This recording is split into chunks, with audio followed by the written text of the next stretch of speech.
श्री शिवाय नमस्तुभ्यम। बच्चों क्लास 12 के लिए बहुत अच्छा टॉपिक लेकर आए हैं यार। आप देख सकते हैं कॉन्टिन्यूटी एंड डिफरेंशियबिलिटी। ये पार्ट फर्स्ट वीडियो होने वाला है बच्चों, और ये बहुत ही इंपॉर्टेंट है एग्जाम की दृष्टि से, क्योंकि इससे एग्जाम में बहुत सारे क्वेश्चंस पूछे जाते हैं जो कि बच्चे बहुत ही इजीली तरीके से कर सकते हैं अगर वो इसको अच्छे से समझेंगे। तो चलिए बच्चों स्टार्ट करते हैं। सबसे पहले क्लास 12 का ये सबसे अच्छा वीडियो है कॉन्टिन्यूटी एंड डिफरेंशियबिलिटी का। तो देख सकते हैं कॉन्टिन्यूटी क्या होता है। कॉन्टिन्यूटी का डेफिनेशन क्या है बच्चों? If F be a real valued function. क्या बोला गया है? If F be a real valued function. अब आप कहेंगे एफ क्या है? तो एफ बच्चों फंक्शन है जिसको हम एफ भी बोलते हैं। तो if F be a real valued function on a subset of real numbers. देखिए बच्चों, एक रियल नंबर का जो सबसेट होता है, यहाँ पे लिखा गया है कि जो रियल वैल्यूड फंक्शन होगा ना, वो एक सबसेट का रियल नंबर होगा। एंड लेट करना है उस रियल नंबर सबसेट में से कोई एक पॉइंट आपको ले लेना है। मान लीजिए आपने सी ले लिया। क्या ले लिया? सी ले लिया। तो सी भी अ point in it's a domain. तो वो उसका क्या बनने वाला है? डोमेन बनने वाला है। डोमेन जो होता है बच्चों वो एक्स की वैल्यू होती है। किसकी वैल्यू होती है? एक्स की वैल्यू होती है। जबकि फंक्शन एफ एक्स जो होता है वो वाई की वैल्यू होती है। तो वाई जो होता है एफ एक्स, जब हम डोमेन रखते हैं जो मिलता है उसको हम बोलते हैं रेंज। क्या बोलते हैं? रेंज बोलते हैं। ये ध्यान रखना है आपको, ठीक है? तो ये चीजें आपको आनी चाहिए। और बच्चों ध्यान रखना है, let c be a point in its domain then f is continuous function at सी।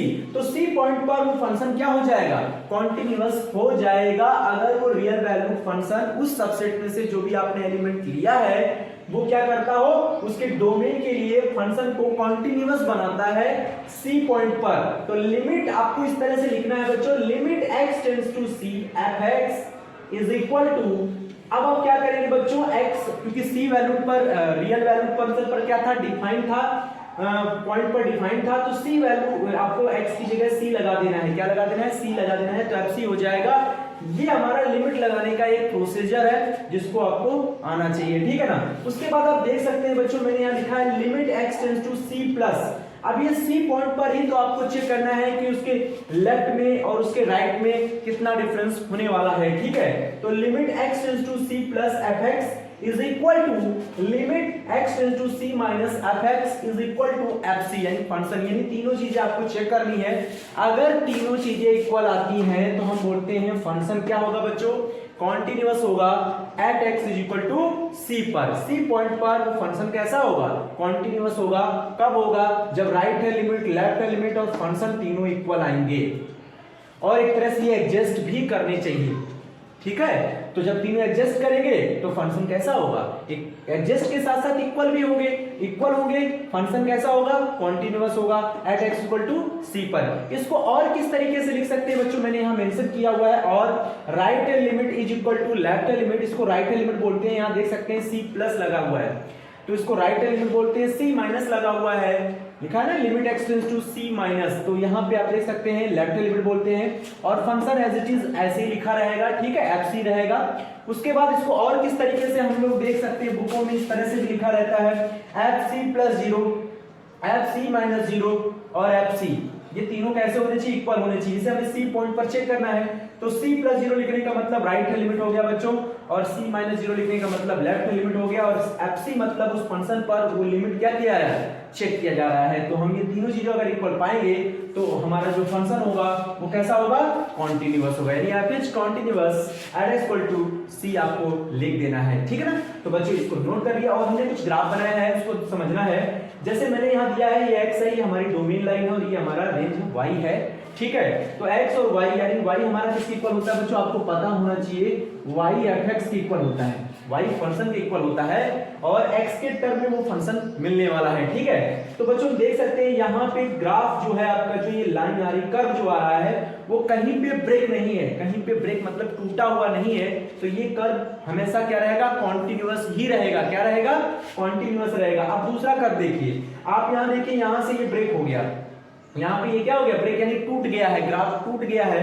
अगर टूट जाता है तो वो डिसकंटीन्यूअस हो जाता है बच्चों, यानी वो कॉन्टिन्यूअस नहीं रह जाएगा। समझ में आ गया ना? तो अब हम इससे रिलेटेड कुछ सवाल आपके पास लेकर आएंगे, उसको हम लोग करेंगे, ठीक है ना? इसको नोट कर लीजिए।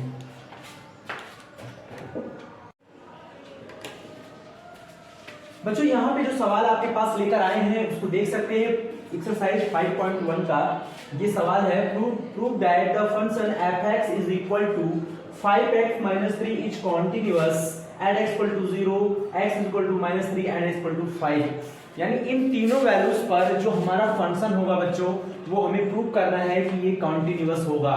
तो अभी हमने इससे पहले आपको बताया था कि जो फंक्शन होता है वो कॉन्टिन्यूअस कब होता है, जिस पॉइंट पर आप चेक करते हो उस पॉइंट को वहां फंक्शन में लगा दीजिए, लिमिट उसका लगा दीजिए और वो वैल्यूज रियल वैल्यू फंक्शन में आ जाता है, जिससे वो फंक्शन क्या हो जाता है, कॉन्टिन्यूअस हो जाता है उस पॉइंट पर। ठीक है, तो सबसे पहले क्योंकि इसमें राइट का लिमिट लेफ्ट का लिमिट और निकालने की कोई जरूरत नहीं है बच्चों, क्योंकि जो फंक्शन है वो एक पॉलिनोमियल है। और एक सीधी सी बात आप जान लीजिए, अगर फंक्शन पॉलिनोमियल है तो सिंपली आप क्या कर सकते हैं, अब उसमें ये तो है नहीं, कोई रेस्ट्रिक्शन तो दिया नहीं है कि भाई x ग्रेटर देन 0 है या x लेस देन 0 है, तो उसमें हमें क्या करना है, जरूरत पड़ती है right hand limit left hand limit निकालने की। इन केसेस ऐसे सवालों में क्या होता है बच्चों, आप डायरेक्टली फंक्शन लिमिट निकाल लीजिए, आपका आंसर आ जाएगा। ठीक है, तो देख सकते हैं बच्चों, सबसे पहले आपको क्या करना है, फंक्शन को लिखना है f(x) इज इक्वल टू आपके पास क्या है 5x - 3।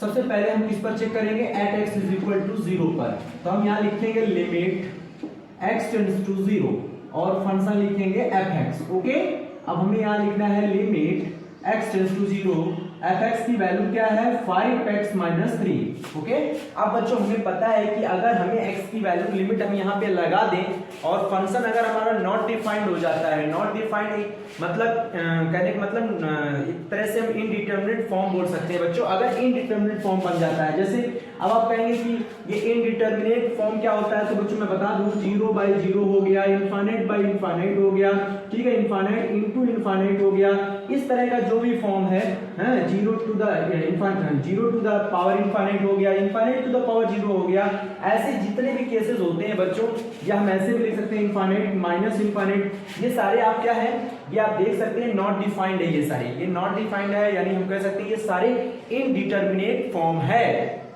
ठीक है, ऐसे फॉर्म अगर आपके लिमिट लगाने के बाद अगर मिलते हैं तो आपको वहां पे थोड़ा सा सॉल्व करना होता है, लेकिन अगर ऐसा नहीं मिल रहा है तो आप लिमिट तुरंत लगा सकते हैं और उसका सॉल्यूशन प्राप्त कर सकते हैं।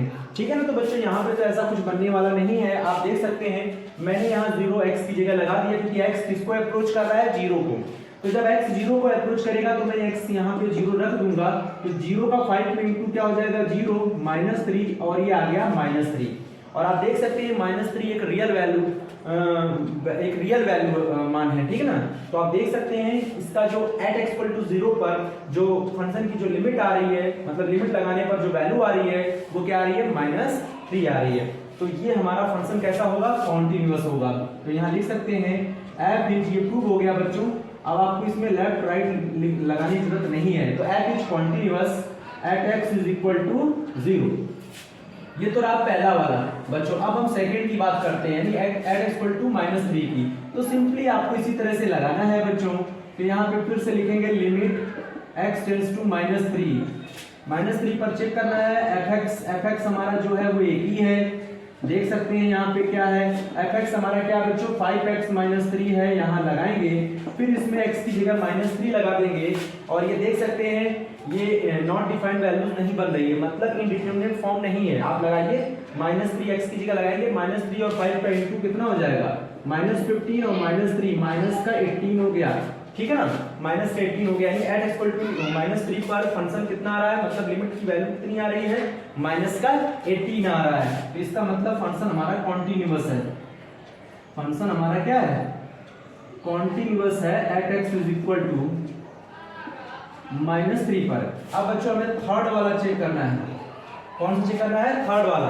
तो थर्ड हमको चेक करना है एट x इक्वल टू 5 पर, किसका चेक करना है, 5 पर। तो मैं फिर से लिखूंगा limit x tends to 5 fx। तो आप देख सकते हैं बच्चों लिमिट x टेंड्स टू 5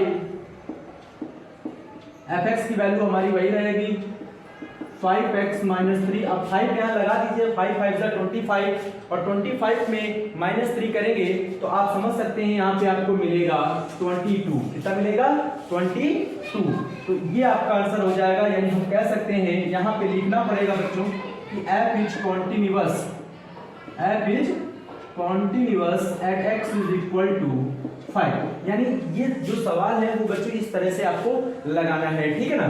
तो इसको आप नोट कर लीजिए। अब आप देख सकते हैं इसके सवाल बहुत इजी हैं, बहुत आसानी से आप लगा सकते हैं बच्चों।